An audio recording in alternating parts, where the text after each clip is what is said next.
tienes una voz en la cabeza que te está diciendo, tienes que hacer más, tienes que lograr más, tienes que ser más. Si es así, y creo que esta voz es muy predominante en la mente de muchos de nosotros, este capítulo es para vos. Soy Gaby Esquivel, coach de estrés y ansiedad para perfeccionistas.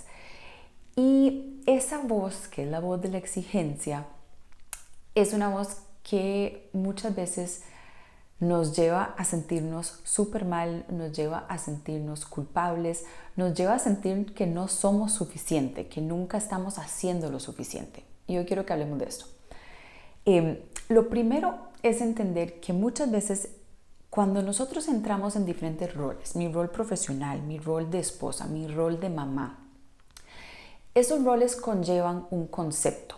Y ese concepto está basado en qué me enseñaron en mi cultura, en mi religión, ser mujer, ser hombre, en la época en que yo nací.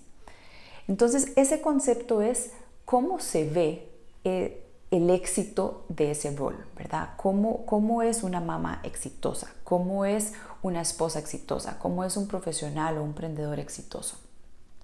Y hay una parte de mí que empieza a compararse con ese rol. Y ahí es donde entra esta sensación de nunca es suficiente, porque ese concepto es esa idea intangible de algo perfecto que no existe. Entonces, está esta parte de los conceptos y como esos conceptos de perfección que nunca vamos a llegar. Y también está esta idea de nuestro ego, que nuestro ego nace del miedo, nace de el no soy suficiente, nace de, o sea, como que su función es hacernos creer que estamos separados del todo, que estamos separados del amor, que estamos separados de ese yo auténtico, esa parte de mi alma que sabe que yo soy amor, que sabe que soy suficiente. Entonces, ese ego se compara con este concepto y genera esta sensación de carencia. Tenés que hacer más, tenés que lograr más, tenés que ser más. Y ahí es donde llegamos a una sensación de agote, donde nunca es suficiente, donde siempre estoy fallando de alguna manera, donde siempre estoy sintiendo culpa. Y aquí lo importante es, hay dos cosas.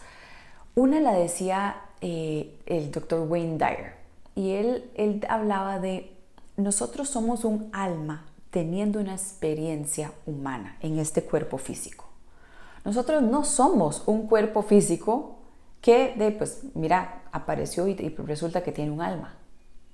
Cuando nosotros podemos recordarnos que somos un alma teniendo una experiencia física y que dentro de este cuerpo, en nuestro cerebro, existe un ego que se cree separado, existe un ego que nace del miedo, existe un ego que supone y cree que no somos suficientes.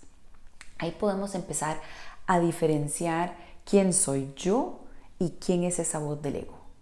Y en la medida que cuando esa voz de exigencia, esa voz de tenés que hacer, tenés que luchar, tenés que lograr más,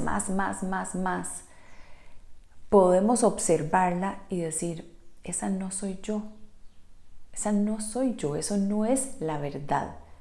La verdad es que soy un alma, la verdad es que no importa dónde esté, no importa qué está pasando, yo soy suficiente, yo soy amor, yo merezco amor.